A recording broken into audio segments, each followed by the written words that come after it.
नमस्कार, study for goals में आप सभी का स्वागत है। आज हम सब बायोलॉजी के एक टॉपिक विटामिन्स पे फोकस करेंगे। हमारा स्टडी पैटर्न रहेगा कि किसी भी टॉपिक से रिलेटेड जितने भी सब टॉपिक्स हैं उन सब के एक एक क्वेश्चन करेंगे और फिर उस सब टॉपिक से रिलेटेड जो थ्योरी है उसको पढ़ेंगे। और जब सारे सब टॉपिक्स कंप्लीट हो जाएं तो हम लोग एक सेट ऑफ क्वेश्चंस करेंगे जिससे हम लोग खुद का एनालिसिस कर सकें। तो शुरू करते हैं। विटामिन्स में कौन कौन से सब टॉपिक्स हैं? एक तो विटामिन क्या है, फिर विटामिन की हिस्ट्री, उसके प्रकार, उसके रासायनिक नाम और विटामिन्स की कमी के कारण होने वाले रोग। एक जानने लायक बात है, विटामिन और विटामिन बस प्रोनाउंसिएशन का अंतर है, बाकी दोनों एक ही चीज़ है। विटामिन ब्रिटिश इंग्लिश में बोलते हैं जो कि हम लोग ज़्यादातर यूज़ करते हैं, और विटामिन अमेरिकन इंग्लिश है। तो शुरू करते हैं। पहला प्रश्न, निम्नलिखित में से किससे ऊर्जा प्राप्त नहीं होती है? कार्बोहाइड्रेट, प्रोटीन, विटामिन या वसा? तो विटामिन के बारे में जान लें कि यह एक कार्बनिक यौगिक है, यानी ऑर्गेनिक कंपाउंड है। विटामिन्स हमें ऊर्जा प्रदान नहीं करता है, यह बस हमारी रोगों से रक्षा करता है। तो पहले प्रश्न का उत्तर हमें मिल गया। निम्नलिखित में से किससे ऊर्जा प्राप्त नहीं होती है? तो हमारा आंसर जाएगा सी, विटामिन। विटामिन से हमें ऊर्जा प्राप्त नहीं होती है। दूसरा प्रश्न है, विटामिन की खोज किस वैज्ञानिक ने की थी? हॉपकिंस, सी फंक, वॉटसन या न्यूटन? तो विटामिन की हिस्ट्री में ज़्यादा कुछ याद रखने का नहीं है, बस एक साइंटिस्ट है कैसिमिर फंक जिनके बारे में याद रखना है। इन्हें विटामिन की खोज और उसके नामकरण के लिए श्रेय दिया जाता है। एक बात जान लें, कैसिमिर फंक से पहले ओमेटारो सुजुकी नाम के जापानीज साइंटिस्ट ने विटामिन्स की खोज कर ली थी, लेकिन उनको इस खोज का श्रेय नहीं दिया जाता है क्योंकि इनका आर्टिकल जब जापानीज लैंग्वेज से जर्मन लैंग्वेज में कन्वर्ट हुआ तो उसमें ये मेंशन ही नहीं हुआ कि यह एक नई खोज थी। तो इसीलिए एग्ज़ाम में जब भी प्रश्न आए कि खोज किसने की थी और दोनों ऑप्शन रहे सी फंक और ओमेटारो सुजुकी, तो सी फंक या कैसिमिर फंक पे ही टिक करें। तो अपना आंसर होगा बी, कैसिमिर फंक, सी फंक। विटामिन का नामकरण वाइटल अमीन्स के थ्रू किया गया है क्योंकि शुरुआत में जो विटामिन्स की खोज की गई थी उसका नेचर अमीन था, लेकिन जब आगे हम लोग बाकी विटामिन्स का जब खोज किए तो पता चला कि सारे विटामिन्स अमीन्स नहीं हैं। तो इस चीज़ के करेक्शन के लिए क्या किया गया कि पहले विटामिन का स्पेलिंग था VITAMINE, आखिर में जो ई लगता था उसको हटा दिया गया। अब हम लोग विटामिन में ई नहीं लगाते हैं एंड में, तो उसका सिग्निफिकेंस बस ये है कि हमारे सारे विटामिन्स अमीन्स नहीं हैं। तीसरा प्रश्न, कौन सा विटामिन वसा में घुलनशील है? विटामिन सी, ई, डी या ए? तो ये जान लें, विटामिन के दो प्रकार होते हैं, एक जो कि जल में घुलनशील है और दूसरा जो कि वसा में घुलनशील है। याद रखने का तरीका जो सभी स्टूडेंट्स अपनाते हैं, कीड़ा के नाम से। जो जल में घुलनशील है वो कीड़ा है, विटामिन के, ई, डी, ए। और मैक्सिमम टाइम एग्जाम में जब पूछा जाता है तो इसी ऑर्डर में ऑप्शन दिए जाते हैं सी, ई, डी, ए, जिससे कि स्टूडेंट्स कंफ्यूज हों। तो याद रखें, कीड़ा KEDA है, तो जल में घुलनशील KEDA है, तो हम लोग का आंसर हो जाएगा इसमें विटामिन सी, ये वसा में घुलनशील है। अगला प्रश्न, विटामिन B2 का रासायनिक नाम क्या है? Nicotinamide, thiamine, riboflavin, pantothenic? अब हम सब विटामिन्स के रासायनिक नाम देख लेते हैं। विटामिन ए को रेटिनॉल कहते हैं, बी को thiamine, vitamin C ascorbic acid, vitamin D calciferol, vitamin E tocopherol, vitamin K phylloquinone. तो ये काफ़ी मुश्किल नाम है, तो इनको याद करने के लिए एक तरीका है, निमोनिक है एक रथ आस का तोहफा। इससे हमें आंसर टिक करने में आसानी रहती है। कैसे है ये निमोनिक? रथ से हुआ रेटिनॉल और थायमिन। याद रहे, ये ट्रिक तब काम करेगा जब आप विटामिन को सीक्वेंस में लिखेंगे, ABCDE। तो र, थ, आस, का, तो, फा, ऐसे याद रखना है, रथ, आस, का, तो, फा। तो ये हो गए विटामिन के रासायनिक नाम। लेकिन एग्जाम में विटामिन बी के जो सब टाइप्स हैं उनके नाम भी पूछे जाते हैं, तो उनके नाम भी देख लेते हैं। विटामिन बी के मेन 8 प्रकार हैं। विटामिन B1 को थायमिन कहते हैं, B2 को riboflavin, B3 nicotinamide, B5 pantothenic, B6 pyridoxine, B7 biotin, B9 folic acid और B12 साइनोकोबालामीन। तो इसका निमोनिक कुछ इस प्रकार है। एक थी रानी 23 जो 5 पैंट अपने 6 पैर में पहनती थी, 7 भाई को फोन करती थी, 12 सयानी बहन। मुश्किल लग रहा होगा, लेकिन इसी के थ्रू आंसर टिक करने में आसानी होती है। देखिए, B1 थायमिन, एक थी रानी राइबोफ्लेविन निकोटिनामाइड, तो 23 रानी।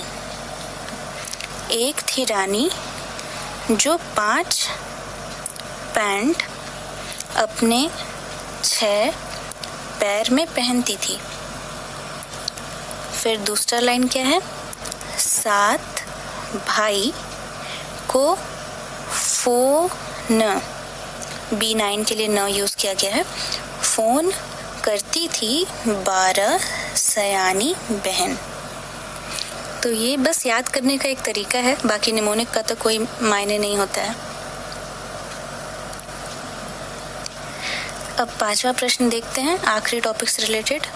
विटामिन बी की कमी से होने वाला रोग कौन सा है? रिकेट्स, बेरीबेरी, नपुंसकता या स्कर्वी? अब हम विटामिन की कमी से होने वाले रोग पर ध्यान देंगे। विटामिन ए की कमी से होता है रतौंधी और संक्रमण का खतरा। अगर विटामिन बी की कमी हो जाए तो बेरीबेरी होता है। विटामिन सी की कमी हो जाए तो स्कर्वी होता है, मसूड़े फूल जाते हैं। विटामिन डी की कमी से रिकेट्स होता है, जिसमें बच्चों के अंगों की जो अस्थियां हैं वो मर जाती है। विटामिन ई की कमी से नपुंसकता होती है और विटामिन के की कमी से रक्त का थक्का नहीं बनता है, या इसको बोल सकते हैं क्लॉटिंग नहीं हो पाता है ब्लड का।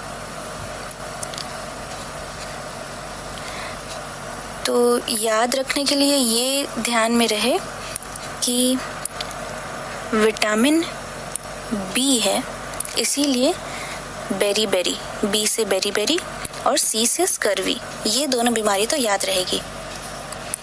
अब आगे देखते हैं। अच्छा, उस प्रश्न का उत्तर हो गया विटामिन बी की कमी से होने वाला रोग कौन सा है? Answer B, beriberi. अब देखते हैं अगले प्रश्न। ये हमारे सारे सब टॉपिक्स कंप्लीट हो गए। अब हम एक सेट ऑफ क्वेश्चंस कर लेते हैं, जिससे हमें पता चल जाए कि टॉपिक कंप्लीट हुआ या नहीं। प्रश्न है, किस विटामिन को रोग प्रतिरोधक विटामिन भी कहा जाता है? तो इसका उत्तर होगा विटामिन ए।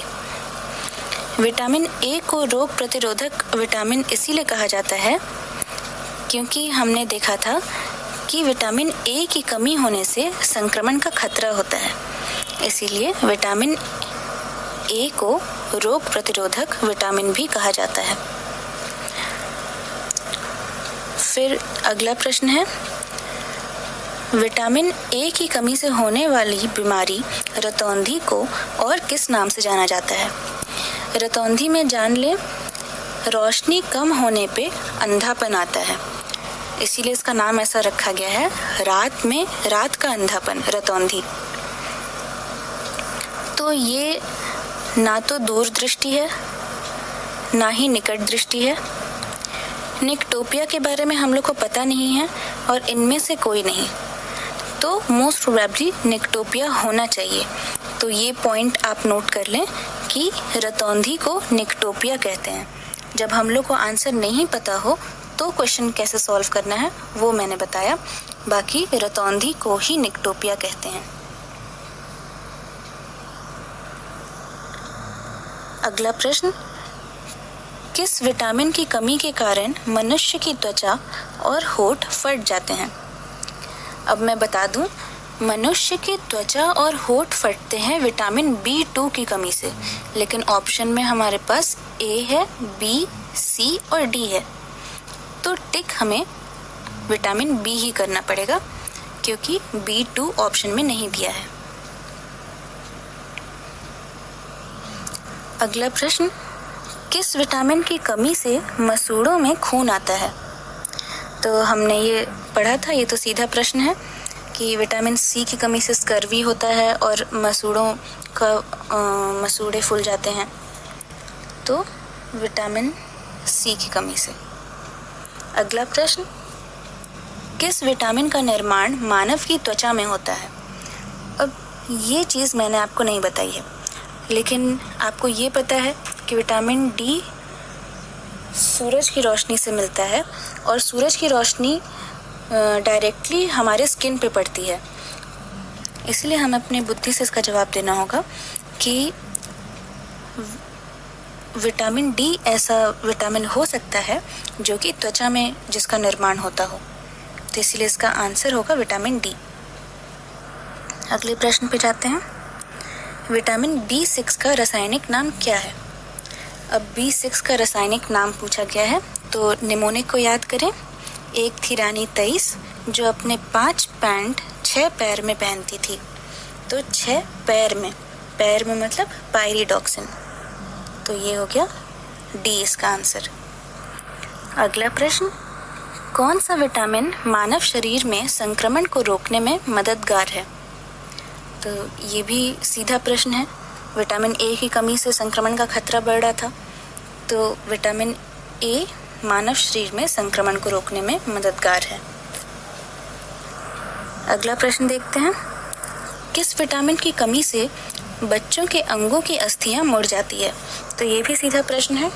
विटामिन D की कमी से रिकेट्स होता था और रिकेट्स में बच्चों में अंगों की अस्थियां मुड़ जाती है। अगला प्रश्न देखते हैं, किस विटामिन का संबंध रक्त थक्का से है? तो हमने ये देखा था कि विटामिन K की कमी से रक्त का थक्का नहीं बन पाता है और रक्त का थक्का बनने के लिए विटामिन K का होना काफ़ी ज़रूरी है, इसीलिए इसका जवाब होगा C, विटामिन K।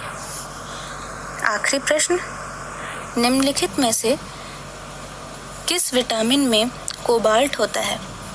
अब ये भी मैंने आपको नहीं बताया है, तो इनके रासायनिक नाम से आप देख सकते हैं। B2 का रासायनिक नाम क्या था?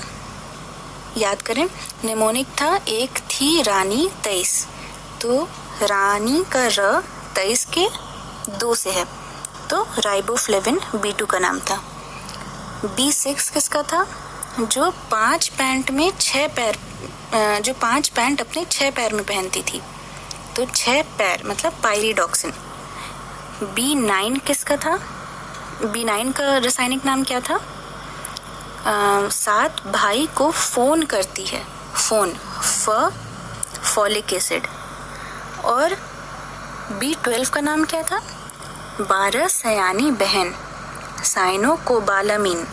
अब आपको नाम से ही पता चल रहा है कि वो कोबालामीन है, मतलब कोबाल्ट उसके नाम में ही है, साइनोकोबालामीन। इसीलिए इसका नाम पड़ा है विटामिन B12 का, क्योंकि उसके कंपाउंड के अंदर कोबाल्ट भी होता है, तो इसका आंसर होगा D, विटामिन B12। तो हमारा विटामिन का टॉपिक कंप्लीट हुआ और अब आप विटामिन से जो भी बेसिक क्वेश्चंस आते हैं उनको आसानी से सॉल्व कर सकते हैं। आप अपने हर सब्जेक्ट के हर टॉपिक को इसी तरह आसानी से सॉल्व करने के लिए जुड़े रहें हमारे चैनल स्टडी फॉर गोल्स से। धन्यवाद।